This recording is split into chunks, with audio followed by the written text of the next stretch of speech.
मुझे पता मैं उसकी मिसेज हूँ। वो कोई OGW नहीं था, उसने कोई गलत काम नहीं किया। अगर आप मुझे सबूत देते हो वो OGW था, मुझे गोली मारो, फिर मेरी बेटी को गोली मारो, आपको कोई कुछ नहीं बोलेगा। मार दिया, ये क्या मतलब होता है? वो कहाँ से आप लोग और जो वहाँ गवाह था उसको भी मार दिया, ये क्या मतलब? कश्मीर के आतिफ मांगरे हम भारतीयों से अधिक भारतीय हैं। कंगना रनौत से ज़्यादा देश प्रेमी हैं। वो देश के किसी भारतीय से अधिक देश प्रेमी हैं और कश्मीर में रहकर देश के प्रति अपनी जिम्मेदारियों को निभा रहे हैं। आतिफ मांगरे देश के ऐसे लफंगेधारी लोगों से बहुत अधिक देश के लिए काम कर रहे हैं जिनकी भुजाएं मुसलमान और नमाज देखकर फड़क उठती हैं। वो पिछले 11 साल से कश्मीर के आतंकियों के खिलाफ मुहिम में लगे हुए थे। वो आतंकियों को समझाते थे और उनको भारत के संविधान के अंतर्गत देश की मुख्यधारा में वापस लाते थे। इससे उन पर इतना खतरा बढ़ा कि वो 11 साल से अपना घर छोड़कर छिप कर रह रहे थे, फिर भी देश के प्रति अपनी जिम्मेदारी से पीछे नहीं हटे। सोमवार को श्रीनगर के हैदरपुरा में उनके बेटे आमिर नागरे को आतंकवादी बताकर सुरक्षा बलों ने मार डाला। यह देश का दुर्भाग्य ही है कि वायु श्रेणी की जो सुरक्षा आतिफ नागरे जैसे देश प्रेमी कश्मीरी को मिलनी चाहिए, वो सुरक्षा देश की आत्मा पर आतंकी हमला करती कंगना रनौत को मिलती है। आमिर नागरे को अपने यहाँ 10,000 महीने की नौकरी पर रखने वाले डेंटल सर्जन और प्रोफेशनल डॉक्टर मुदस्सिर गुल को भी मार डाला गया। हैदरपुरा के बेहद सम्मानित और उसी शॉपिंग कॉम्प्लेक्स के मालिक और हार्डवेयर के सीमेंट के बड़े कारोबारी अल्ताफ अहमद को भी मार डाला गया। अल्ताफ अहमद और उनके किराएदार डेंटल सर्जन से व्यवसायी बने मुदस्सिर गुल के परिवारों ने सिटी सेंटर में विरोध प्रदर्शन किया और उनकी डेड बॉडी को वापस करने की मांग की। मगर बेहिसी की इंतहा देखिए कि कश्मीरी पंडितों के लिए केंद्र और राज्य सरकारों का खजाना देने वाले अल्ताफ और मुदस्सिर गुल के परिवार को उनकी लाशें भी नहीं देते। इन सभी की लाशों को उत्तर कश्मीर के कुपवाड़ा जिले के हंदवाड़ा कब्रिस्तान में दफना दिया गया।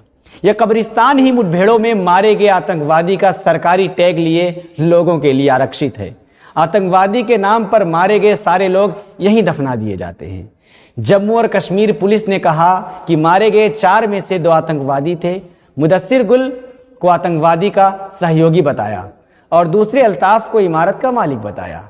मृतकों के परिवारों ने पुलिस के दावों का विरोध करते हुए कहा कि वे बेकसूर नागरिक थे और आतंकवाद से उनका कोई लेना देना नहीं था। बाद में पुलिस ने कहा कि संभव है कि यह लोग क्रॉस फायरिंग या आतंकियों की गोली से मारे गए हों। वीडियो में मुदस्सिर गुल की बेवा अड़ी हुई थी कि वो अपने पति की लाश लिए बिना वापस नहीं लौटेगी।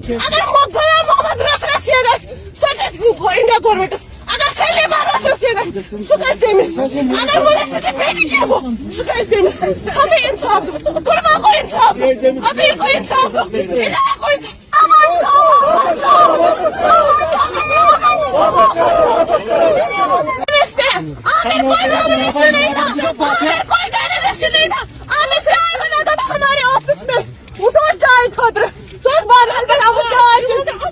he was an office boy.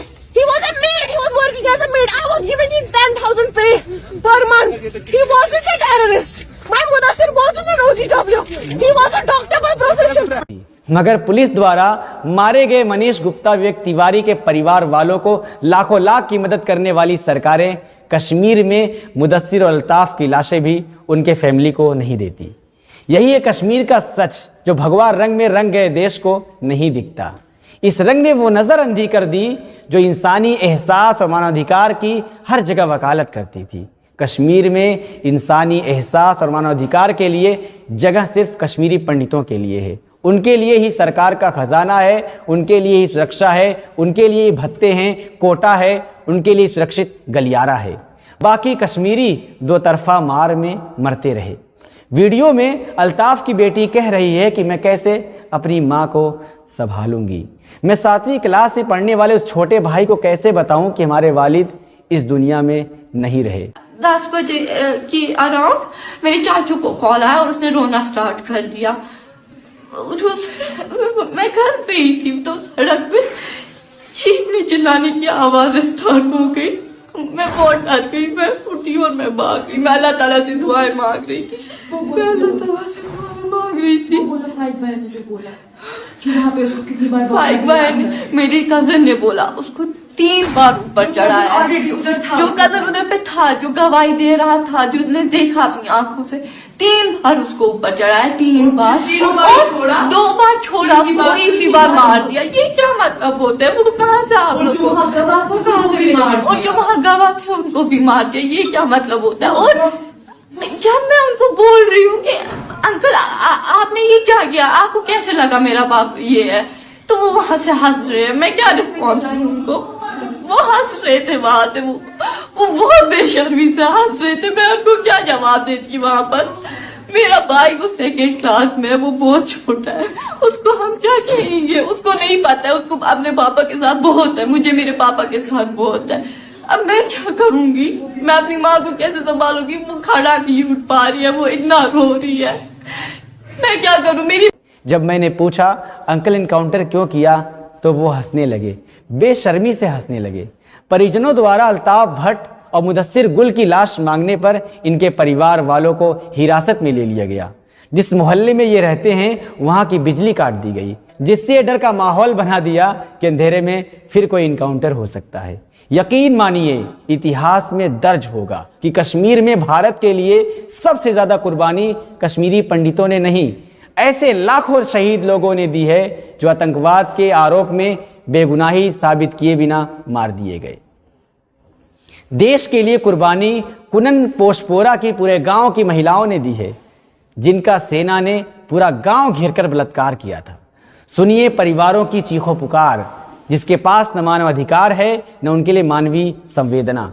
यह सब सिर्फ कश्मीरी पंडितों के लिए है, जो जरा सा माहौल खराब होने पर सरकारी दामाद बनकर खाड़ी से दिल्ली भाग आते हैं। मारो गोली मुझे भी गोली मारकर यहीं दफन कर दो। श्रीनगर के हैदरपोरा में हुए इनकाउंटर में मारे गए अल्ताफ भट्ट के भाई अपने भाई की लाश को मांगने के लिए धरना दे रहे हैं।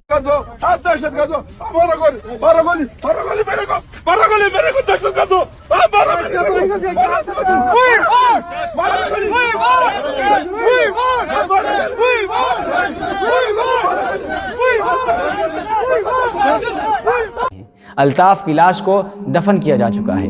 इसके बावजूद देश को सारी शिकायतें कश्मीरियों से हैं। खुद को इस सिचुएशन में रखकर देशभक्ति करिए, कलेजा फट जाएगा।